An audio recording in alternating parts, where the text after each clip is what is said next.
Boa tarde, amigos e amigas que vão seguindo o meu canal. Estou aproveitando hoje, dia nublado, dia frio.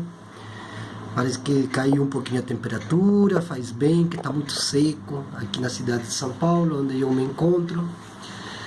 Vou falar o que significa Estado-nação, né? Acho que muitos de vocês já devem ter ouvido falar da minha boca, né? O conceito de Estado-nação.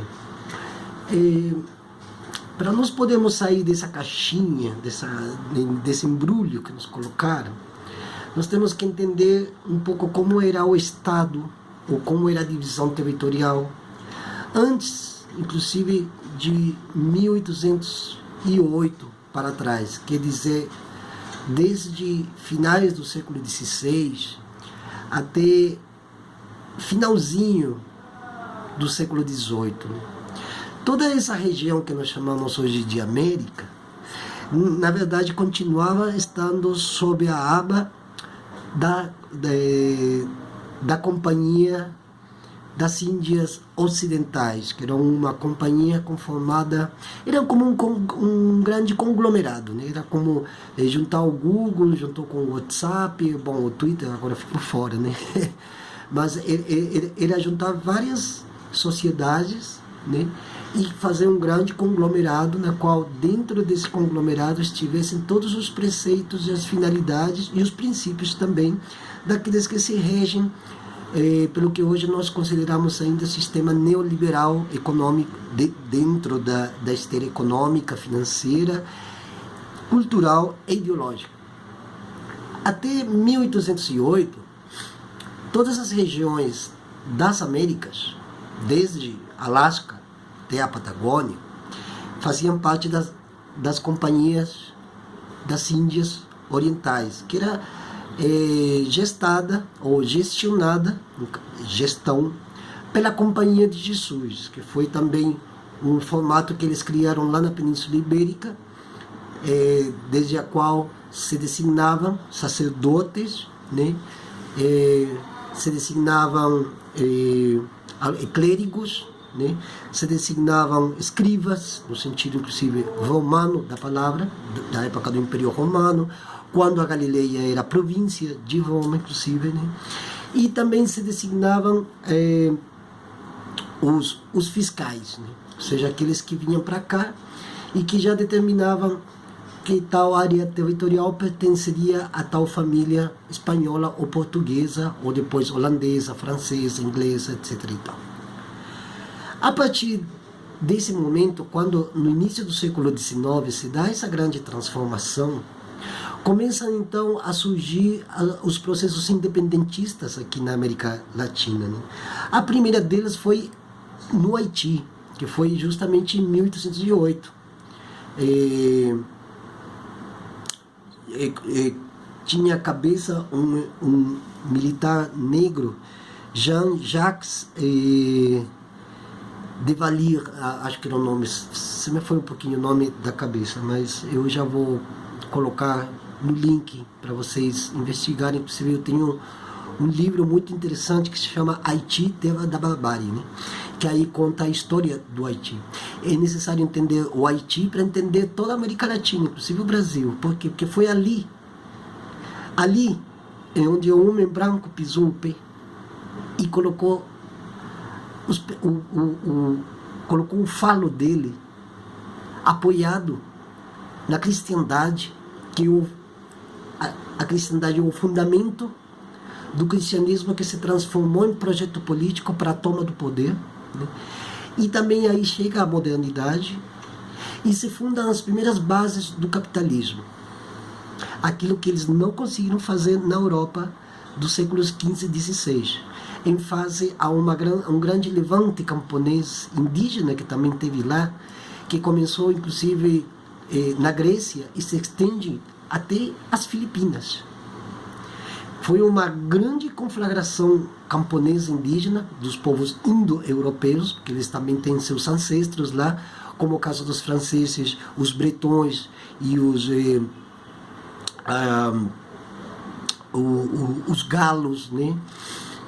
por isso a França se chamava Gália antes, né? Que eram territórios de ancestrais, né? Que viviam lá, nações, povos diferentes, reinos, diferentes hábitos, diferentes formas de ser, de estar no mundo, né?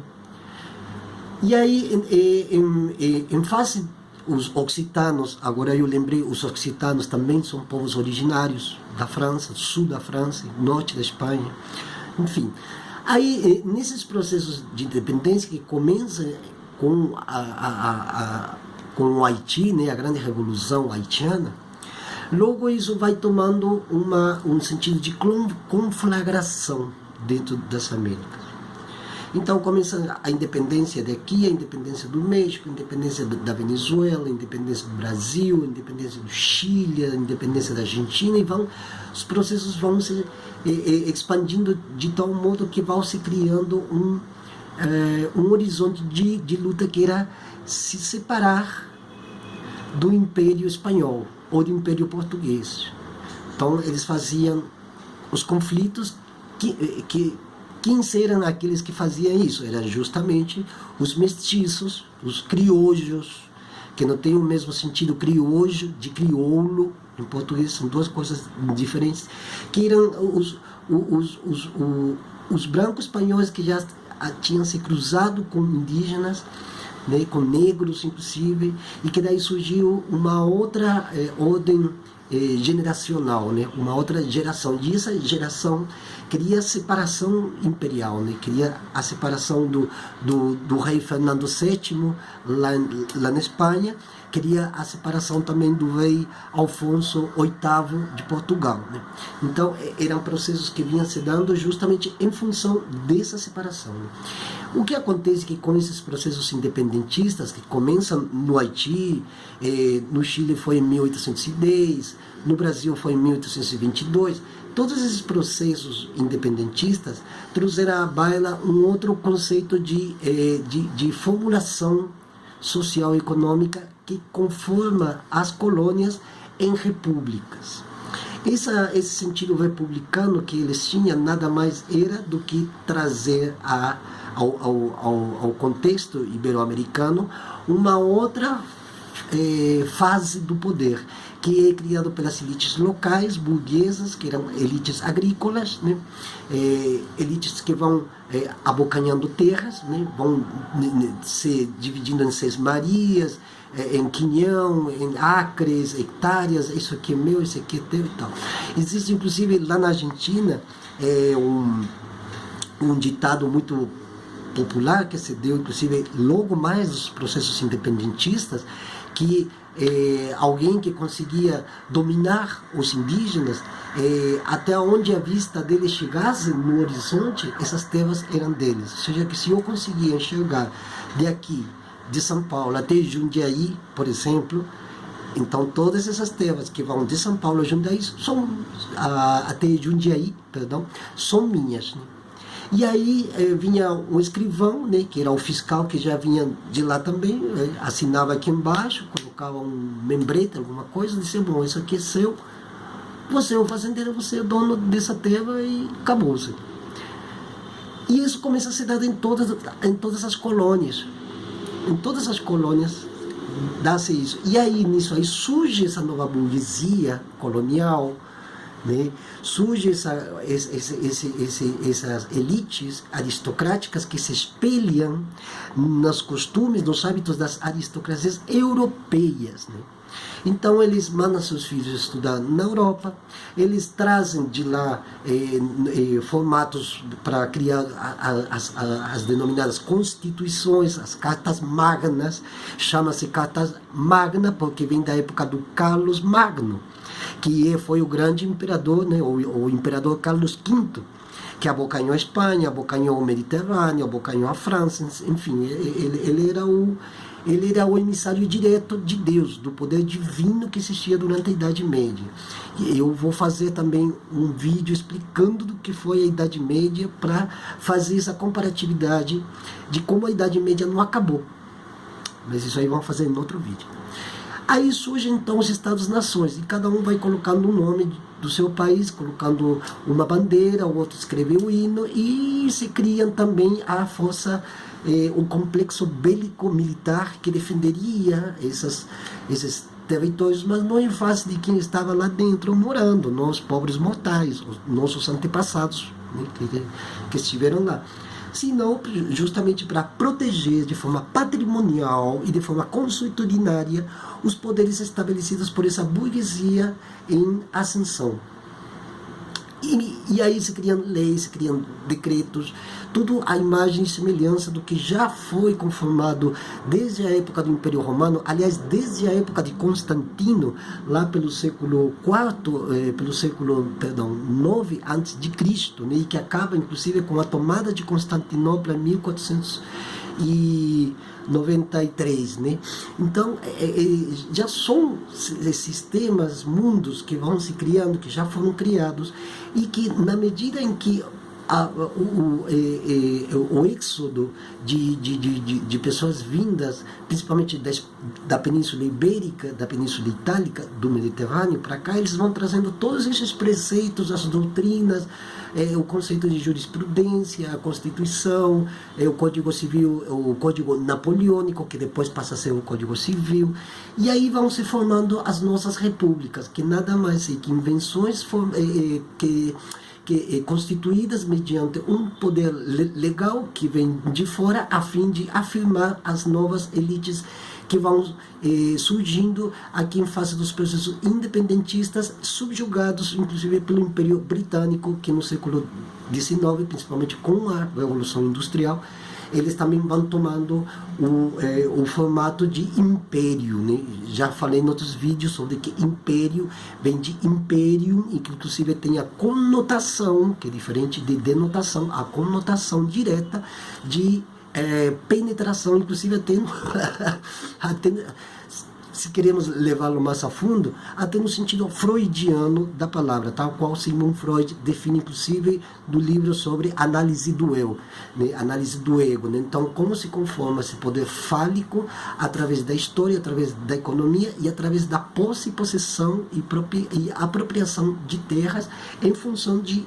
essa nascente que nós hoje chamamos de elites econômicas, financeiras e culturais. Existe a elite econômica, financeira, e existe a elite cultural, que ela vai conformando como os seres humanos vão viver, e a outra como os seres humanos vão pensar como cidadãos, né, daquele território. Então, durante o século XIX, houveram muitas batalhas para fazer que as pessoas internalizem essa, eu sou brasileiro, eu sou argentino, eu sou colombiano. Sendo que não existe isso, porque esses nomes não foram sequer dados, inclusive nem pelos próprios imigrantes que já vieram no século XIX para cá, e menos antes. Porque isso aqui não tinha nome. Eram ou as Índias Ocidentais, ou era o Novo Mundo. Aliás, a complexidade para explicar o conceito de América é muito complicado, porque quando entram os Estados Unidos também como fiduciários da América Latina, são eles que inclusive legalizam em 1950 o conceito de América e de América Latina, só que essa América, que fica ao sul do Rio Bravo, né, na fronteira do México com os Estados Unidos, vão se conformando como um território que é deles. América para os americanos, o Plano Marshall, o Consenso de Washington, né, são através desses pactos, dessas liminares definidas de forma arbitrária, que são as que definem o conceito de América Latina. Mas não é América Latina, nós nem sequer somos latino-americanos, porque a América Latina é propriedade dos Estados Unidos. Mas tiveram que fazer uma educação pesada em cima das pessoas para que elas acreditem que são latino-americanas, que elas acreditem que são brasileiras. E isso é tudo um invento. Ninguém aqui é brasileiro. Brasil, inclusive, por causa do pau-brasil, foi um nome dado pelos piratas, mas nem sequer porque ela é pirata deveria ser aplaudida, porque eram os piratas ingleses, os piratas nórdicos, que roubavam os galeões espanhóis, portugueses com ouro, prata e outros metais e levavam para Inglaterra. Daí, inclusive, a obra de Marx sobre a acumulação primitiva do capital, que vem definir exatamente a criação do Império Britânico e justamente o que alavanca o capitalismo e dá dar solidez ao processo de modernidade, ou seja, de lógica civilizatória como projeto de morte. Aí os Estados-nações surgem como nome e se legitimam através dessa elite nascente. São as elites que definem que lugar vai ser e como vai se chamar. Como eu sempre costumo falar, quem denomina, domina. Deram uma denominação, dominaram o lugar e depois a força de chicote, chibata e golpistas na cabeça, inclusive nas crianças, que se golpeava muito na cabeça das crianças durante o século XX, falavam, tu és chileno, tu és brasileiro, tu és isso. E hoje as pessoas já naturalizaram o Brasil, eu sou brasileiro. E quem é ser brasileiro? Que é ser colombiano? Que é ser latino-americano? Existe alguma coisa que realmente como identidade nos afirme essa caixinha de Estado-nação, que vem inclusive com pressupostos do Leviatã de Thomas Hobbes, de 1631, onde diz que o Estado é isso e todo mundo deve acatar, deve obedecer. Então essas são questões básicas para compreender que não existe um país, não existe um Estado-nação, existe um Estado-nação em virtude desse interesse de um grupo minoritário de proprietários da terra que fazem com que essas terras tenham uma denominação para que as escrituras legais tenham a proporção de vida, né, diante das leis e da própria Constituição que se afirma na questão de terras, como aconteceu, por exemplo, na Lei de Terras no Brasil em 1850. E isso aconteceu, inclusive, todas essas fases históricas de um século acontecem em todos os lugares, acontecem no México, na Guatemala, no Chile, no Uruguai, acontecem e cada uma vai se adaptando à sua realidade circunscricional, ou seja, dentro da sua circunscrição, né? Então, e aí as elites vão dividindo nossos territórios e colocando uns contra outros. O argentino tem bronca de paraguaio, chileno não gosta de argentino, brasileiro detesta boliviano. Por quê? Porque já está inserido na programação linguística, inclusive, da conformação do Estado Nacional, esse tipo de pressupostos, na qual eu não posso, ou seja, o sentido de alteridade se quebra totalmente, porque não há nenhuma conjunção entre o povo brasileiro, por exemplo, e o povo paraguaio. Mesmo quando se trata de questões indígenas, ainda se fala, os guaranis brasileiros, que moram, por exemplo, em Amambai, na fronteira com o Paraguai, perto de Foz do Iguaçu, nós são indígenas brasileiros, que estão do lado de lá, do outro lado do rio, homônimo, são indígenas guaranis paraguaios, como se entre eles, por exemplo, não houvesse alguma grande diferença. Não tem nenhuma diferença, os territórios são os mesmos, a devastação e essa divisão territorial arbitrária é ilegítima, não faz jus à causa deles, não tem nenhum sentido, não tem nenhum direcionamento, porque essas foram postos em prática por um pequeno grupo que veio de lá de fora e tomou por assalto as terras e falou assim, isso aqui é meu. Não, mas aqui eu vivi aqui com minha tataravó, tataravó vivia aqui. Não, aqui, eu tenho os papéis legais aqui, tem o fiscal, tem o escrivão, tem o procurador, tem o fulano, tem o ciclano, todo mundo para dar aval a esse tipo de sentença, né?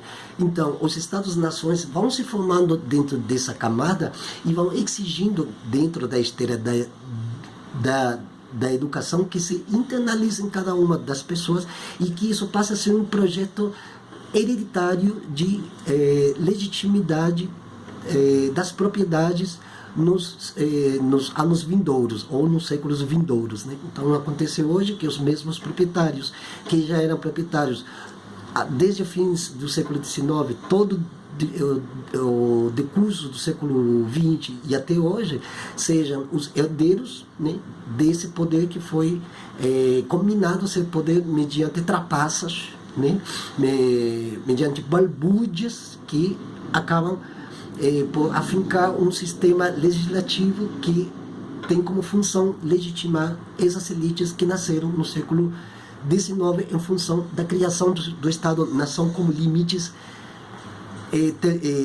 territoriais genuínos a partir do olhar legal ou já pré-escrito, né, em normas estatutárias que se estabeleceram desde inclusive os países da Península Ibérica, da Península Itálica e do Mediterrâneo. Bom, é isso, queridos, queridas. Temos que estudar um pouco mais a história. O século XIX é chave para poder entender o que está acontecendo hoje. E nós temos que abrir os livros, nós temos que discutir esse tipo de coisas, porque esse é o momento para discutir esse tipo de situações. Começar a questionarmos, será que eu sou mesmo daqui? Quem eu sou realmente? Isso é o momento. Esse é o momento para fazer isso, porque a própria conjuntura exige, urge, emerge como um grito, fazer com que a subjetividade humana mude através da educação e do pensamento. Parar um dia para pensar e dizer assim, será que realmente eu sou aquilo que dizem os outros que eu sou, ou apenas eu digo o que eu sou para conveniar com os outros que nós somos isso e aquilo, sendo que, na verdade, se a gente for procurar as fontes históricas, as bases históricas, estamos cada vez nos dando conta que tem muita falácia, muito 7-1, muito caô, como se fala assim na gíria, né? E que nós temos que começar a passar a limpo, fazer um pente fino para, inclusive, pôr fim à grande mega destruição que está acontecendo em nível, inclusive, planetário. Muito obrigado, bom dia, boa tarde para todos.